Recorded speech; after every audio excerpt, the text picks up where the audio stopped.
प्यारे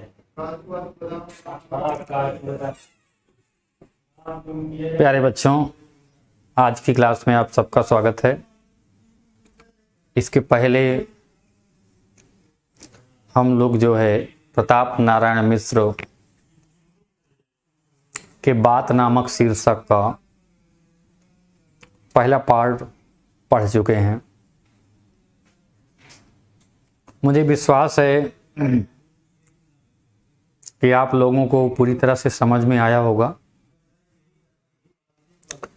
कोई भी प्रॉब्लम न होगी। अगर है तो बताएं कि कहाँ पर क्या दिक्कत हो रही है। कहीं पर किसी को कोई भी प्रॉब्लम हो रही है तो बताएं। खुश रहिए, प्रसन्न रहिए, खूब पढ़िए और जहाँ पे दिक्कत हो उसको बताइए ज़रूर। सबसे बड़ी बात तो ये होती है, जब आप बताएंगे तो आपको हम आपकी जो समस्या है उसका समाधान यहाँ से करेंगे। आपको कोई दिक्कत ना हो, सबसे ज़रूरी ये विषय है। सब लोग खुश रहिए और सबसे पहले आपके जो मित्र हैं, दोस्त हैं, उन तक क्लास को शेयर कर दीजिए और क्लास को शेयर करने के बाद हम लोग जो है क्लास की शुरुआत करते हैं। ठीक है बेटा?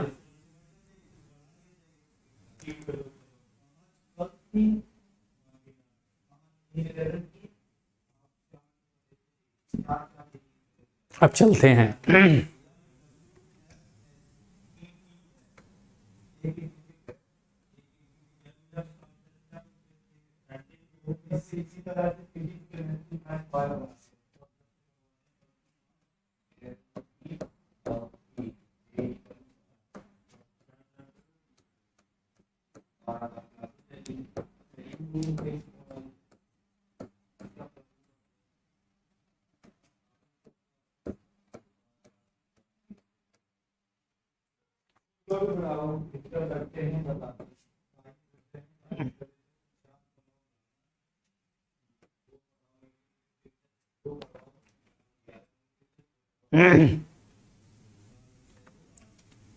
चलते हैं भाई कि फिर कौन न मानेगा कि बात की भी बड़ी बात है।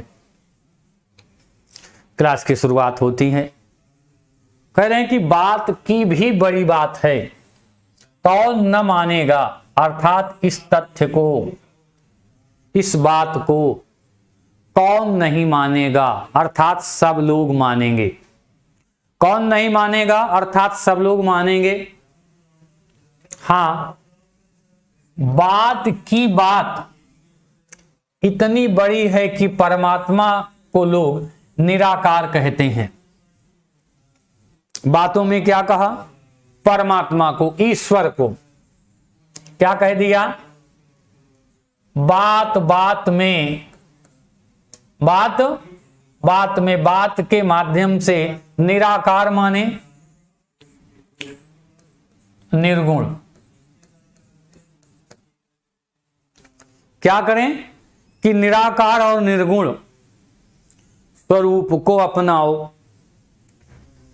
लेकिन फिर भी वह निराकार निर्गुण स्वरूप ही, निराकार निर्गुण जो ईश्वर है वह भी इसको तो भी इसका संबंध उसके साथ लगाए रहते हैं, अर्थात वाणी का, अर्थात वाणी का, बात का संबंध भी निर्गुण निराकार ईश्वर से भी लगाए रहते हैं, जो आकार रहित है, जो आकार रहित है, गुण रहित है, रंग रूप आदि से रहित है। क्या कहा? उसे भी कहते हैं वो भी बोलता है, वो भी अपने उपदेश को देता है। अब क्या है बेटा, अगर कोई निराकार है, आकार ही नहीं है, तो वो कैसे बोल सकता है, कैसे अपनी बातों को बता सकता है? बात यह है कि अगर क्या हो गया भाई, क्या कहने का भाव है? कहने का भाव केवल ये है, कहने का भाव केवल ये है कि जो आत्मा परमात्मा के निराकार स्वरूप को स्वीकार करते हैं, निराकार ईश्वर को स्वीकार करते हैं, तो वो निराकार ईश्वर के उपदेशों को या वाणी के माध्यम से, बात के माध्यम से व्यक्त करते हैं। अर्थात निराकार तक बात के महत्व, निराकार तक बात का महत्व पहुंचा हुआ है। वेद ईश्वर का वचन है। कहते हैं वेद क्या है? वेद क्या करते हैं कि प्रत्यक्ष रूप से ईश्वर के वचन हैं, ईश्वर की वाणी है। क्या है? ईश्वर के वचन हैं, ईश्वर की वाणी है। अर्थात क्या है? वेदों का संबंध केवल बात से है। अर्थात क्या है? ईश्वर भी, ब्रह्म भी, परमात्मा भी कैसा है? सगुण साकार है। अगर वह सगुण साकार नहीं है, अगर सगुण साकार नहीं है, तो फिर वो कैसे बोल सकता है? वो कैसे? क्योंकि ये वेद जो है, जो वेद बात उपदेश है, वो क्या है? ईश्वर के वचन हैं। वेद ईश्वर के वचन हैं। क्या है आगे? कह रहे हैं और कुरान अब शरीफ कलामुल्लाह है। इसी तरह से कुरान भी क्या है? उसी ईश्वर के, उसी अल्लाह के वचन हैं। अगर अल्लाह क्या करेगा भाई? अगर अल्लाह के वचन है तो निश्चित रूप से अल्लाह का अस्तित्व भी है, उसका शरीर भी है, उसका मुख भी है, उसकी वाणी भी है। निश्चित रूप से Holi Bible word of God है। करें अगर बाइबिल की बात करें तो ये भी क्या है? बात के ही स्वरूप हैं, बात के ही स्वरूप हैं। यह वचन, कलाम और वर्ड बात ही के पर्याय हैं। चाहे जिस भाषा में, चाहे जिस धर्म में, चाहे जिस संस्कृति में हो, कोई भी ज्ञान क्या है? बिना भाषा के, बिना बोली के। और जब बोली होगी भाई तो कहने का मतलब क्या होगा? सगुण स्वरूप होगा। अगर बात के ज्ञान के स्वरूप को समझना है, जानना है, तो हमें क्या करना होगा? ईश्वर के सगुण स्वरूप को स्वीकार करना होगा। क्योंकि बिना मुंह के, बिना वाणी के बात कही नहीं जा सकती है। और अगर ईश्वर के वचन हैं तो इससे ये प्रमाणित होता है, इससे ये सिद्ध होता है कि ईश्वर के पास भी मुंह है। क्योंकि बिना मुंह के, बिना जिह्वा के शब्दों का उच्चारण नहीं हो सकता है। बात समझ में आ गई? अगर कहीं पे कोई बात नहीं समझ में आई है तो पूछिए। और सबसे बड़ी बात है सबसे बड़ी बात है, करें ईश्वर के वचन है और उनके वचन है तो कम क्या मतलब है? क्या मतलब है? मतलब ये है कि उसके मुंह भी है।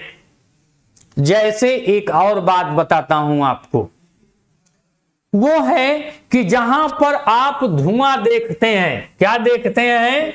धुआं। कौन सा धुआं? आग वाला धुआं। वो क्या होता है? वहां आग होती है। अगर धुआं दिखाई दे रहा है तो आग निश्चित रूप से है। धुआं नहीं दिखाई दे रहा है तो भी आग हो सकती है। धुआं नहीं दिखाई दे रहा है तो भी आग हो सकती है, लेकिन अगर धुआं दिखाई दे रहा है, आसमान में उड़ रहा है, सामने आ रहा है, तब क्या है? इसका मतलब कि वहां पर आग है।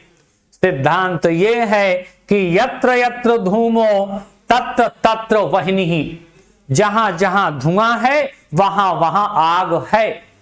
ठीक उसी प्रकार से अगर वचन है, अगर वाणी है, अगर शब्द हैं, अगर उपदेश हैं, तो उपदेश को देने वाला भी कोई न कोई निश्चित रूप से है।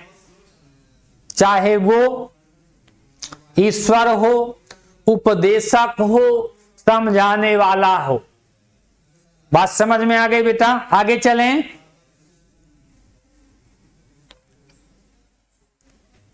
कहीं पे कोई दिक्कत है तो बताइए।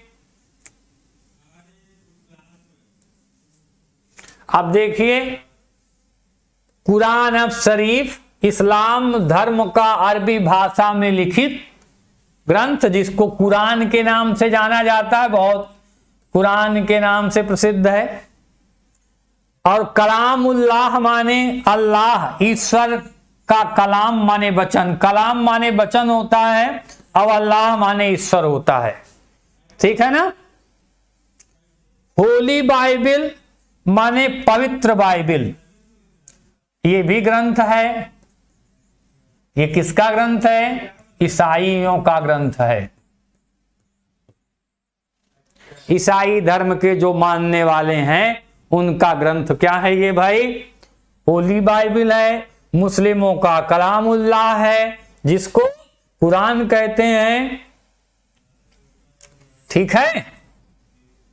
बात समझ में आ गई? कहीं पे कोई प्रॉब्लम हो तो बताइए, फिर आगे चलते हैं।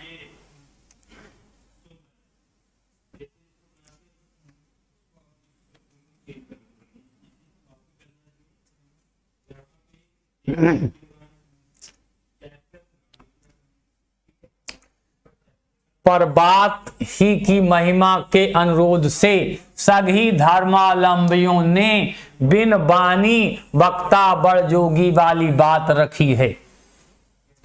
क्या कह रहा है? कह रहे हैं कि पर बात की महिमा के अनुरोध के सभी, बात के महिमा, बात के महत्व को समझ करके सभी धर्मावलंबियों ने, सभी धर्म के मानने वाले लोगों ने, मानने वाले लोगों ने क्या किया? धर्म को मानने वाले लोगों ने, कहने का मतलब क्या है? चाहे कोई हिंदू, मुस्लिम, सिख, ईसाई, किसी भी धर्म, जाति, ग्रंथ का, मत मजहब का हो, लेकिन सब ये मानते हैं, सबका सिद्धांत ये है कि बिन बानी वक्ता बड़ जोगी।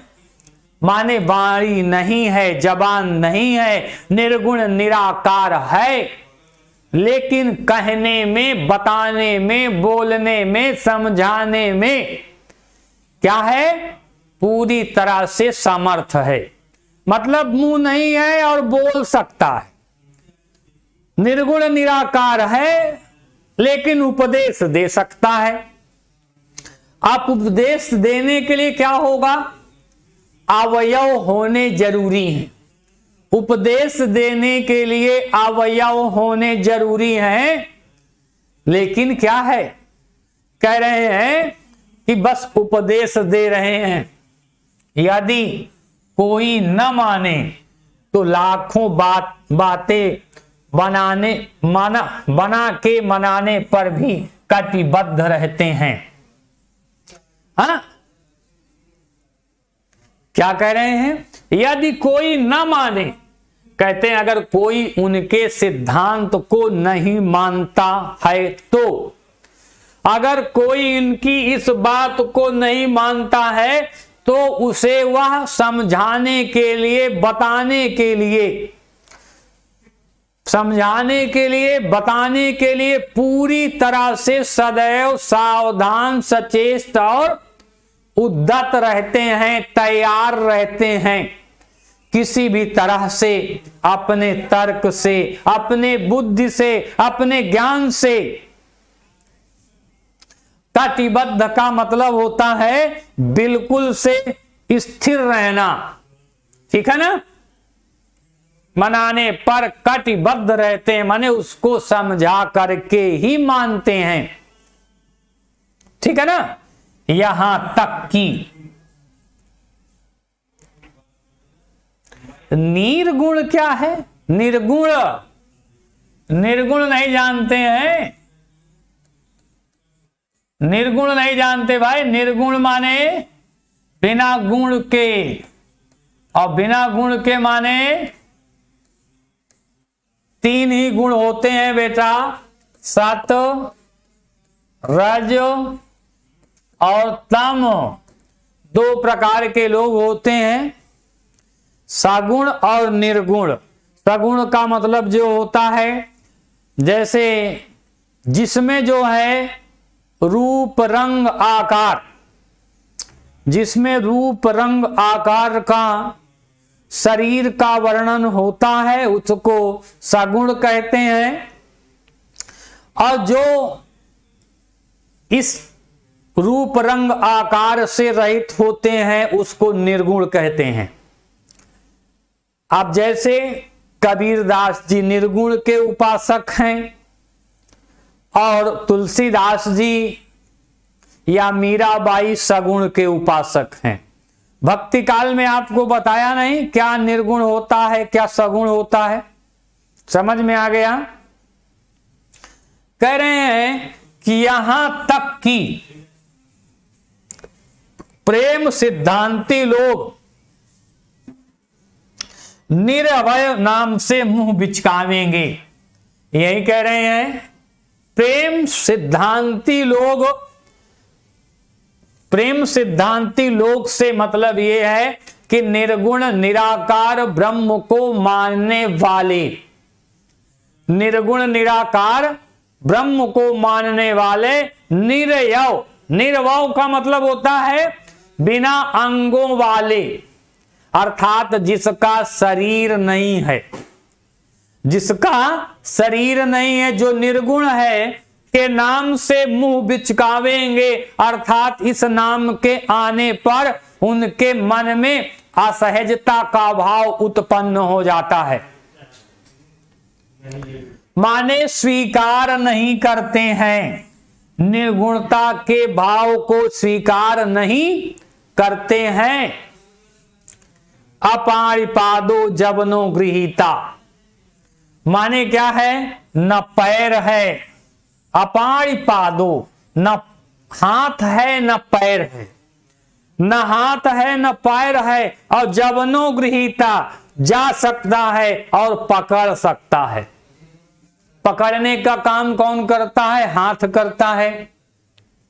जाने का काम कौन करता है, पैर करता है।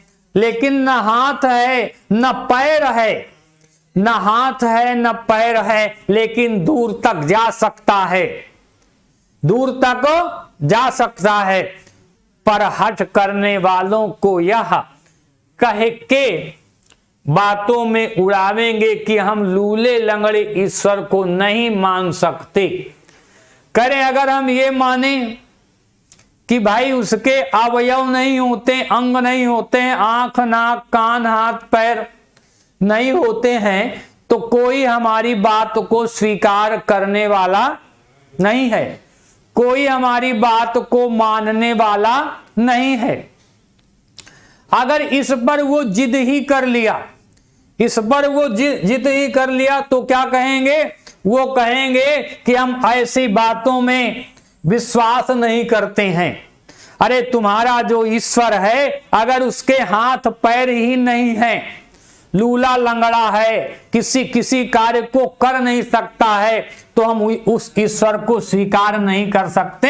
ईश्वर तो वो होना चाहिए, हाँ, ईश्वर तो वो होना चाहिए जो क्या हो? हमारा प्यारा कोटि काम सुंदर श्याम वर्ण विशिष्ट है। करोड़ों कामदेव से भी सुंदर हमारा जो सगुण साकार ब्रह्म है वो करोड़ों कामदेव की सुंदरता से भी सुंदर है। और क्या है? सांवला सलोना सुंदर श्री कृष्ण है, वो करोड़ों कामदेवों की शोभा को, सुंदरता को लज्जित करने वाला है। फिर हम निर्गुण निराकार ईश्वर की क्यों उपासना करें, क्यों स्वीकार करें? अब बताइए क्या पूछना है इसमें से? अगर समझ में आ गया है जल्दी बताइए। अगर कहीं पर किसी को कोई प्रॉब्लम है तो बताइए।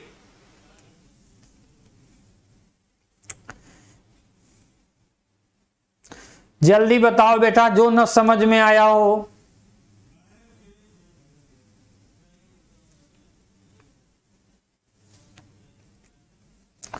कहीं पर किसी को कोई प्रॉब्लम है तो बताइए।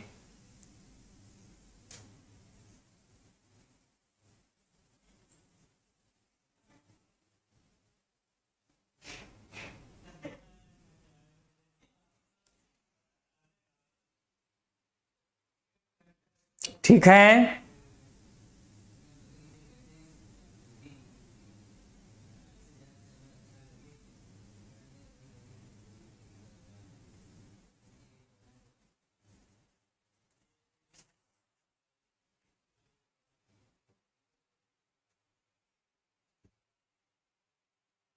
देखिए भाई, निरअवयव माने बिना अंग वाला, माने निराकार, जो आकार रहित है। उसके बाद है सिद्धांती, माने सिद्धांत को मानने वाले, प्रेम सिद्धांती ना। अब कहते अपाणि पादो जवनो गृहीता, बिना हाथ पैर वाला, हाथ नहीं है पैर नहीं है लेकिन सारे काम उसके खूब बढ़िया से चकाचक चलते हैं, कहीं पर कोई भी दिक्कत नहीं होती। जैसे आप लोग कह रहे हो ना कि हमें सब समझ में आ रहा है, कोई दिक्कत नहीं हो रही है, वैसे यहां भी कुछ कोई भी प्रॉब्लम होने वाली नहीं है, चाहे हाथ हो और चाहे पैर हो और चाहे ना हो।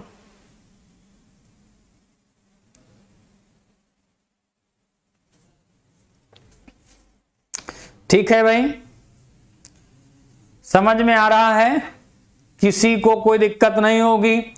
वैसे बच्चे लिख रहे हैं,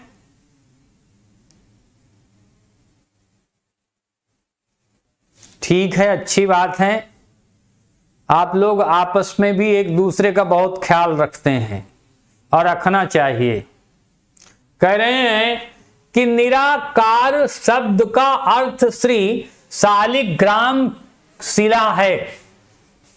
निराकार का मतलब आकार रहित, निराकार का मतलब आकार रहित। निराकार शब्द का अर्थ है, इन्होंने शब्द भी बता दिया, व्याख्या भी कर दिया, एक उदाहरण भी दे दिया कि शालिग्राम की शिला माने गोल मटोल पत्थर। शालिग्राम के विषय में बहुत लोग जानते होंगे। जो न जानते हो तो जब मंदिर में जाएंगे तो शंकर जी का भी इसी तरह से आकार स्वरूप होता है। जिनका कोई आकार निश्चित नहीं होता है, जिनका कोई आकार निश्चित नहीं होता है, जिनकी कोई आकृति निश्चित नहीं होती है, कह रहे हैं जो उसकी श्यामता का द्योतक है, उसके श्यामता का द्योतक है। द्योतक माने बताने वाला, द्योतक माने बताने वाला, स्वरूप को दिखाने वाला है।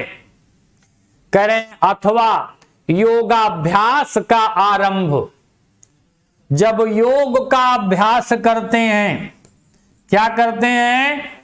योग का अभ्यास करते हैं। योग क्या होता है? योग क्या होता है? योग का मतलब होता है कि योगा चित्तवृत्ति निरोधा, किसी एक विषय पर, किसी एक विषय पर अपनी समस्त इंद्रियों को लगा देना, किसी एक विषय पर अपनी समस्त इंद्रियों को लगा देना योग कहलाता है। तो कह रहे हैं योगाभ्यास का प्रारंभ माने आंखें बंद करके ध्यान की मुद्रा में बैठ करके आरंभ करने वालों को आंख मूंदने पर जो कुछ पहले दिखाई देता है वह निराकार अर्थात बिल्कुल काला रंग होता है। क्या है? आपने सुना है, पढ़ा है, देखा भी होगा, अनुभव भी किया होगा। पहले के ऋषि मुनि ध्यानी ज्ञानी क्या करते थे? क्या करते थे भाई? आंख बंद करके और संपूर्ण संसार में घटित घटनाओं का या घटने वाली घटनाओं का या घट रही घटनाओं का बहुत अच्छी तरीके से जान लेते थे। तो ठीक उसी प्रकार से जब योग का अभ्यास करना शुरू करते हैं, जब योग का अभ्यास करना शुरू करते हैं तब क्या हो जाता है? कह रहे हैं तो आंखों को बंद करने पर जो पहले शुरू में प्रारंभ में क्या दिखाई देता है? कुछ अस्पष्ट दिखाई नहीं देता है, अंधकार दिखाई देता है। लेकिन धीरे धीरे इसी अभ्यास को करते करते, धीरे धीरे इसी अभ्यास को करते करते क्या होता है? उनके मन में, उनके हृदय में ज्ञान का उदय होता है। और जब ज्ञान का उदय होता है तो संपूर्ण संसार उन्हें स्पष्ट और क्लियर दिखाई देने लगता है। भूत भविष्य और वर्तमान स्पष्ट दिखाई देने लगता है। लेकिन कब? कुछ दिन अभ्यास करने के बाद। वास्तव में क्या होता है? वास्तव में जब हम योगाभ्यास का प्रारंभ करते हैं, जब हम योगाभ्यास का प्रारंभ करते हैं तब ऐसी स्थिति नहीं होती है कि शुरू से ही, प्रारंभ से ही हम त्रिकालदर्शी हो जाते हैं। त्रिकाल का मतलब भूत, भविष्य और वर्तमान। ठीक है, तीनों को हम जानने में समर्थ नहीं होते, लेकिन योग साधना में निरत रहते रहते, लगे रहते रहते हमारे अंदर ये गुण, ये विशेषताएं जो है विकसित हो जाती हैं। समझ में आ रहा है बेटा? अब कहां पे आपको क्या पूछना है, क्या प्रॉब्लम हो रही है?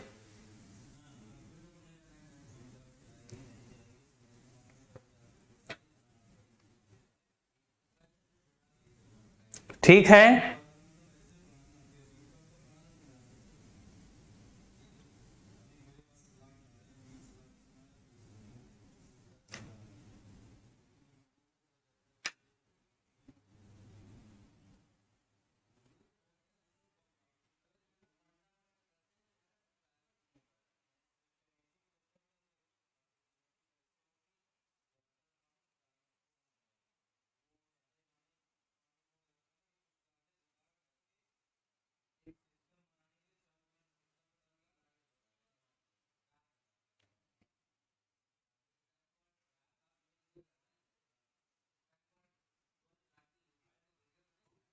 ठीक है बेटा, ठीक है, ओके।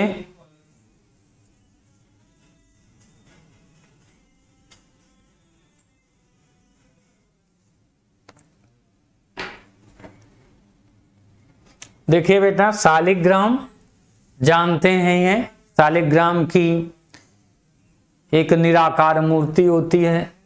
कहते हैं जल प्रवाह से घिसी श्यामवर से पत्थर की चिकनी बतिया जिसकी विष्णु के रूप में पूजा की जाती है।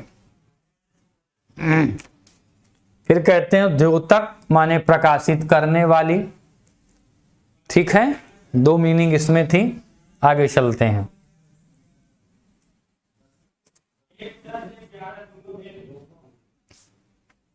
समझ में आ रहा है बेटा? कह रहे हैं सिद्धांत यह है। सिद्धांत का मतलब नियम है। नियम ये है, ऐसा हमने निश्चित किया है।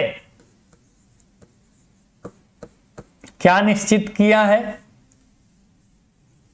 कि रंग रूप रहित जो रंग रंजित एवं अनेक रूप सहित ठहरावेंगे। क्या कह रहे हैं?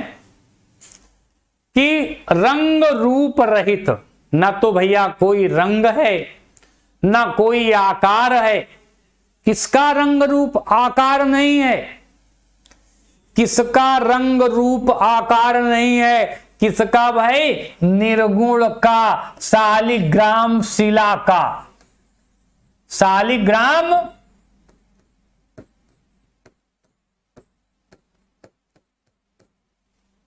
शालिग्राम के भगवान की जो शिला जो अभी पीछे बताया, ना तो उसका रूप है न रंग है, और को सब रंग रंजित, न रंग की कोई सुंदरता है, ना आकार की कोई निश्चित सीमा है, प्रकार है, एवं अनेक रूप सहित ठहरावेंगे। अनेकों रूप में, अर्थात क्या कह रहेंगे? ठहरावेंगे का मतलब होता है बतावेंगे, कहेंगे, समझावेंगे।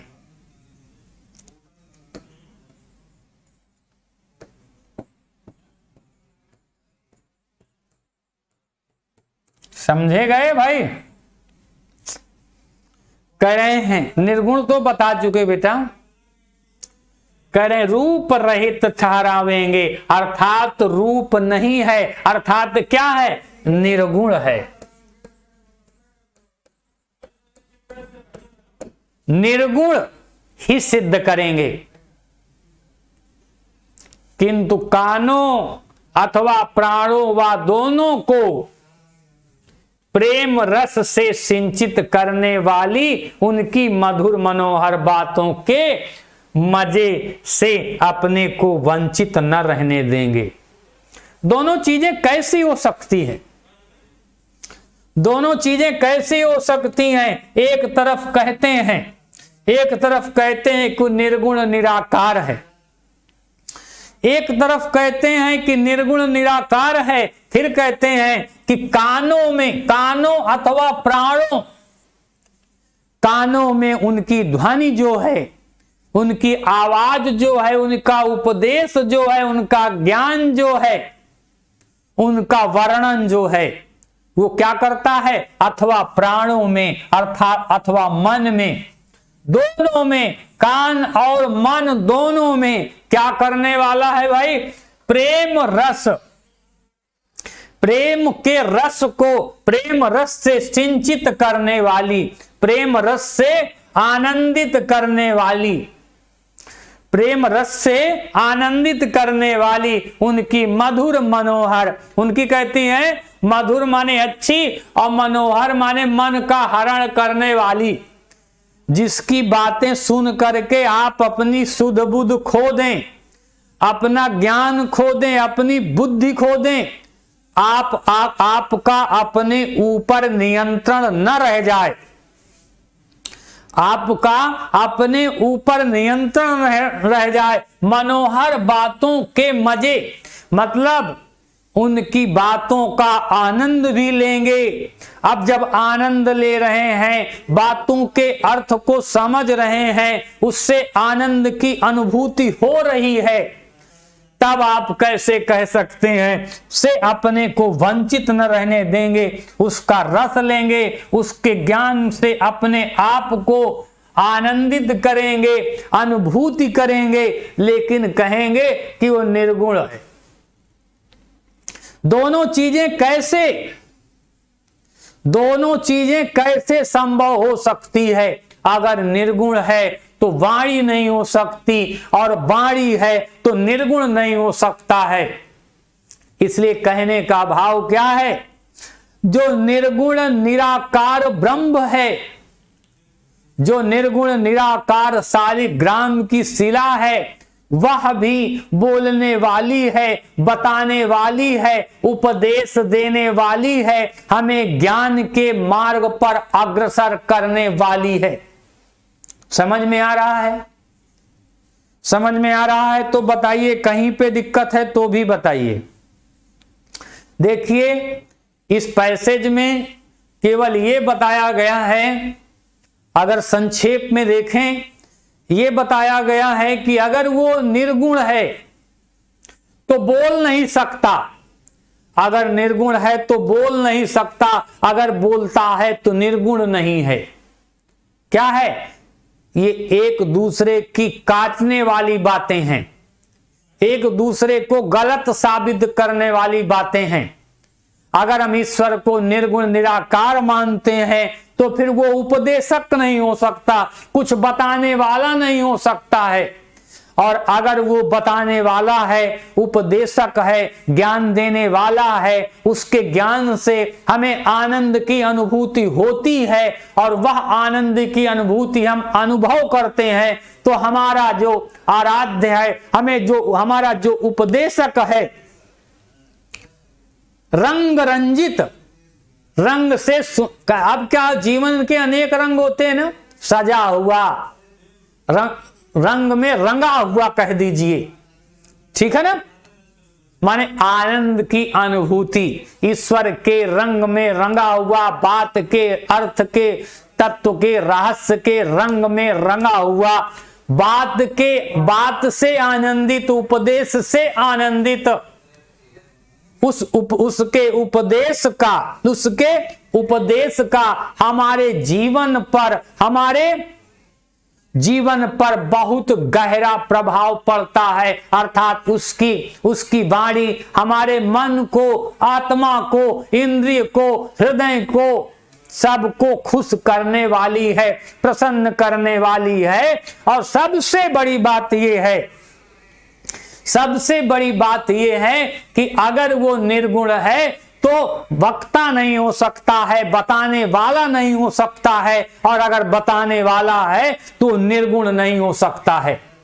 दोनों विशेषताएं एक साथ नहीं हो सकती हैं। ठीक है, बताइए भाई, कहीं पे किसी को कोई भी प्रॉब्लम हो तो तुरंत बताइए। कहीं पर किसी को कोई भी प्रॉब्लम हो तो बताइए।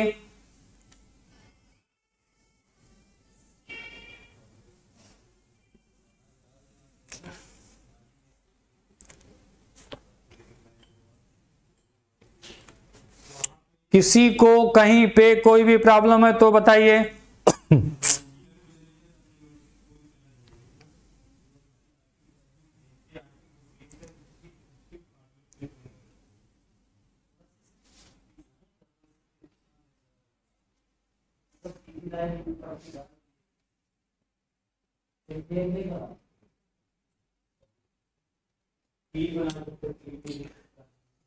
ठीक है भाई, समझ में आ गया आप लोगों को? कहीं पे किसी को कुछ पूछना है? कहीं पे किसी को कुछ पूछना है? समझ में आ गया बेटा? समझ में आ गया? बस इसी तरह से पढ़ते रहिए, अपनी प्रॉब्लम बताते रहिए, जहां पे दिक्कत हो उसको बताइएगा जरूर, पढ़ रहे आइए, जहां दिक्कत हो, जिस सब्जेक्ट में दिक्कत हो वहां पे बताइए। ठीक है बेटा, समझ में आया? अच्छे से समझ में आया कि नहीं आया? समझ में तो आया, लेकिन खूब अच्छे से, खूब अच्छे से, इतना अच्छे से कि आप सोच भी नहीं सकते हैं। समझ में आया? समझ में आया? खूब मेहनत से पढ़ना है, हम लोगों को आगे बढ़ना है, जीवन को सुखमय आनंदमय बनाना है, माँ बाप का नाम रोशन करना है और उसके साथ साथ हम लोगों का भी नाम आगे बढ़ाना है। आज की क्लास के लिए आप सबको बहुत बहुत धन्यवाद, बहुत बहुत आशीर्वाद। आप लोगों के लिए क्लास कंटिन्यू रहती है, आप लोग बस केवल टाइम से आकर के पढ़िए। आज की क्लास के लिए थैंक यू, धन्यवाद, ओके, टाटा, बाय बाय। फिर मिलते हैं अगली क्लास पे, फिर मिलते हैं अगली क्लास पे।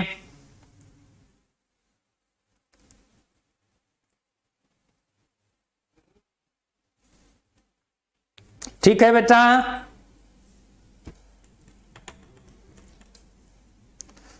चलिए।